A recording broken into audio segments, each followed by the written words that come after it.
experience mfise experience ikaze cyane gose ahanini nataka kumenya ahubwo experience yo mu studio ko je nkeza amashure narakoreye muri radio television nakore muri radio Rema FM nakore muri studio ahubwo naguye mu byo nipfuza kuko bari bakujanye muri documentary yiwawe nacengwamo kabisa mba experience ndayifise ikwiye kabisa yo no ntibiheze nakubwiye nti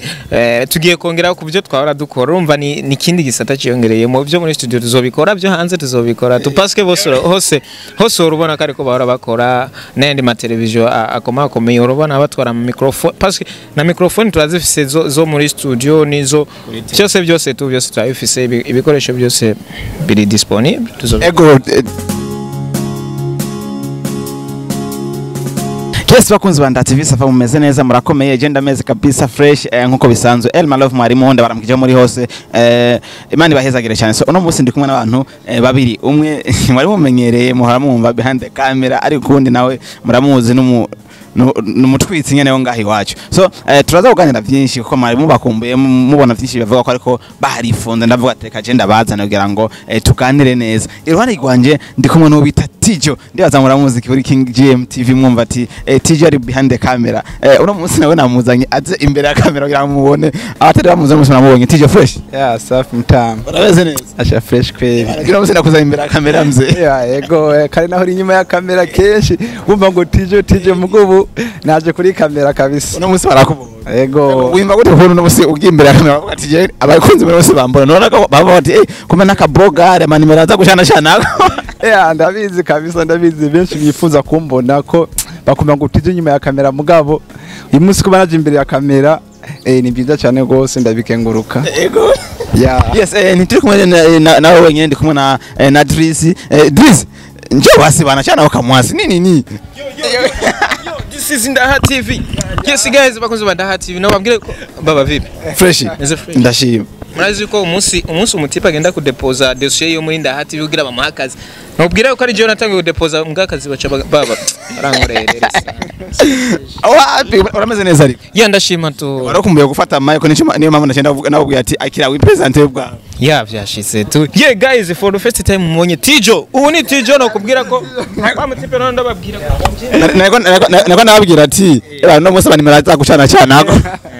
yes nobabwira rero tu ni another step ni DRIZZY ni Mr Tijo navuze ni hariya kuri ria TV hariya twahagaritse but chaturonga undi mbosa twizera tu chatuvuga tuteka tugende tujanye na Tijo komsa bintu bimeze bien uvuga ko ndi kumwe na Tijo wa mukameramani wanje nazo umuntu atayibwa mubona mubonye tu hama rero Ndaha TV ndabakunda sana mukora sana vraiment bo big up sana ego mwamaze kumva neza ko abo turi kumwe ari abantu basanzwe bakora neza muri plus 257 ndetse umwe gatanga amasana mu meze undi agatanga ijwi rimeze neza ndetse n'ibiganiro biri fresh mwari maze imisi mutabumva gakire ari kenshi mutabona hirya no hino ndetse umunyaka amatubwiye ate bana wapi napi gisensubiye birimani nanje ariko barasubiye kumugarukana muri music bro byari bimeze kutogira ngo uhagarike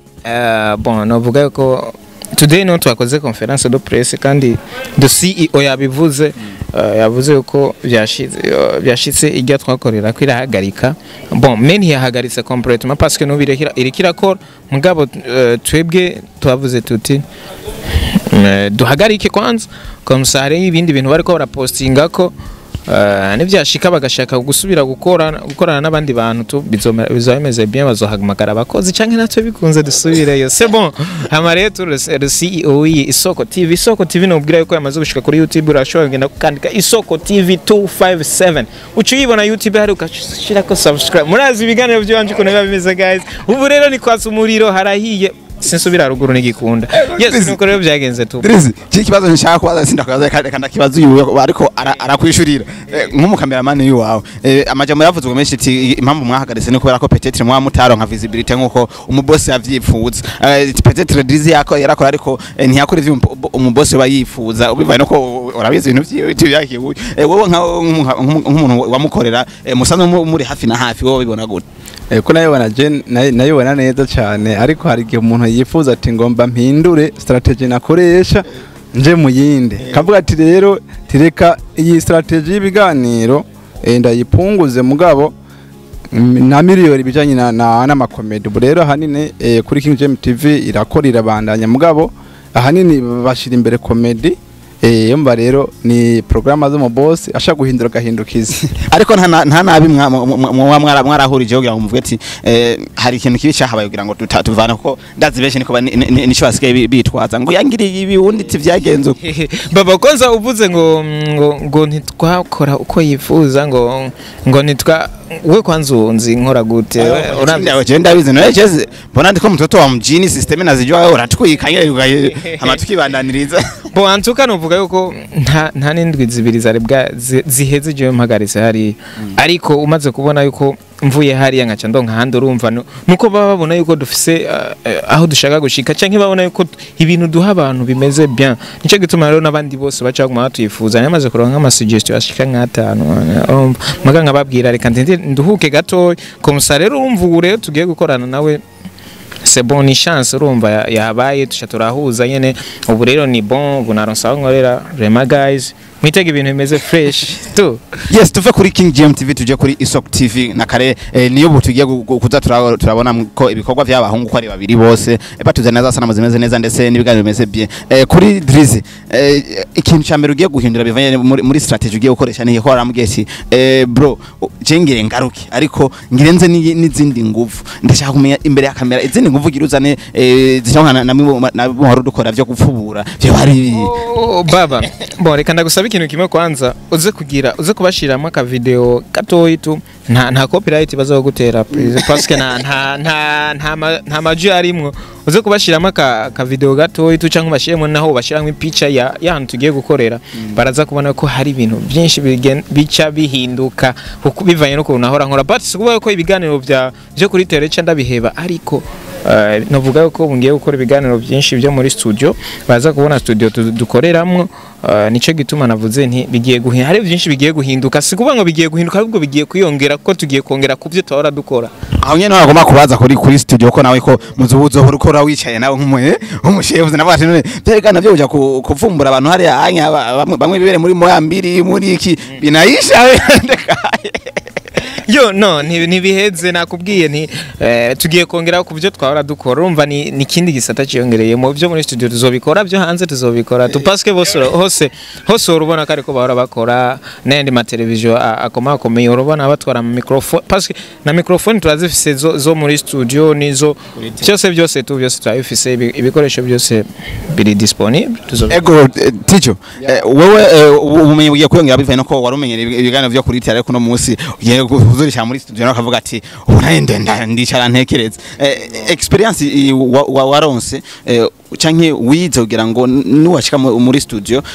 uzukora ibitandukanye byo kuri tele niho ko ndaziyoneza muri studio kuri tele n'ibintu bibiri bitandukanye ko muri studio hakose ibintu byinshi kumenya kuba ufise ubumenyi bwinshi we experience ufise iyo bigereza he experience ikaze cyane gose ahanini nataka kumenya ahubwo experience yo mu studio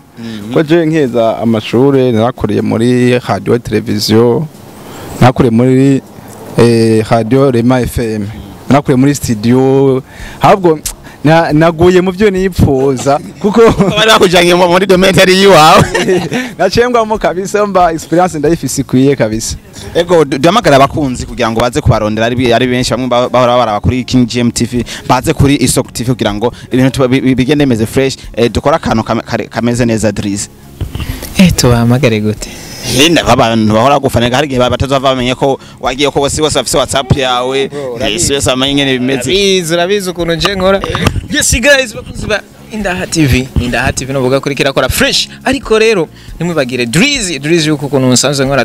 no kubwira ko shobora kugenda karaba kuri King James TV biganiro nahora nkora ariko rero kuri Isok TV no kubwira ko tugiye kwatsa umuriro guys no kubwira ko wewe utarashira ko subscribe like comment na share ubikore please tugiye kwatsa umuriro no kubwira yuko ibintu bigiye gutera imbere sana kandi nifuza yuko mwobandanya mudusengera supportinga kugira tugume dukorana na bien sana baba nawe ndakwifuza gutera imbere rasti arakoze bras ariko je ufise kontra y'imyaka ingaye muri Ndaha TV aje kontra y'wanje umwanya n'umwanya mbone nibiganiro tu nubwo mugiye ati ana bras biko hivi na hivi ndamaongezi tu ndakuzanira itiriko turavugana umushahara mimi mbona songera kijama kubera ko ashira imbere umushahara ndo maisha pesa ndo inanifanisha guys ashira imbere umushahara ama rero turabashimiye sana nibazo kiganiro cyarangiye yanike tijo na atarababwira ko bari behind camera yes bakunzi banda ha TV ndabakunda sana ni tijo mwahora mwumva inyuma ya kamera mugabo uyu munsi nageze imbere ya kamera hama musamenye amateka ya tijo hama uyu munsi vraiment bakunzi banda ha TV ndabakunda sana ndabakurikirana sana kabisa nagomba mbwire abakunzi ba King James TV hari abariko baribaza ngo twarashwanye no mu boss abandi bakandika ku master TV ibintu bitandukanye ariko boss King James no umuntu mwiza ndamukunda sana twavanye neza cyane nta dena mfitiye hari abandika ngo bava ahantu bakana bava ngo nakarampiranye canke tijo ngagiye bamuhiranye oya vraiment nta dena mfitiye ngiye neza nuko gusa nabonye akaruta kandi namege murabizi iyo umuntu avuye muri next akacaza muri gasekebuye umva ibintu bimeze fresh rero nangoma ntumiriye abakunzi bankurikirana kuri King James TV ku masanamu meza cyane ubu ngiye kuzenda amasanamu akosoye cyane gose muri Isoko TV big up sana ego je ngene ndakwaje ibazo cyane imbere ko ugenda warakoranye na nshuti ya bose uramuzi neza ikintu cyambere uvuga kuri nshuti ya bose cizana iki ikintu cyambere cyo vuga nuko nshuti ya bose n'umuntu w'umuserie très sérieux vraiment mu bintu byose akora yego n'umuserie kabisa umusore warakubwiye ati ana tijo urabize ko ari twakoranye neza tigaruka dusubire muri King James tuje gutwikana bose birajya n'osubira no manza kumba ibi amaproduct maze kuma amaproduct ari meza ntacho buza bivanye ko nagwete umuntu arabari advantage y'ahandi ko mu buzima niko bimeze yego nje ndagushimira cyane kumwe mama yego yes bakoze bandati mwabibonye ko twari kumwe na TIJOS ndetse na DRIZZY aho batuganiye benshi kuva ryabo muri King James TV no kugenda muri Isoko TV sanzwe irongowe na Ding Delicia musanzwe mumenyereye muri Burundi nkunda company so ya Elma Love mwari mo ko bisanzwe ndabakunda cyane ga subscribe like na comment muheza giko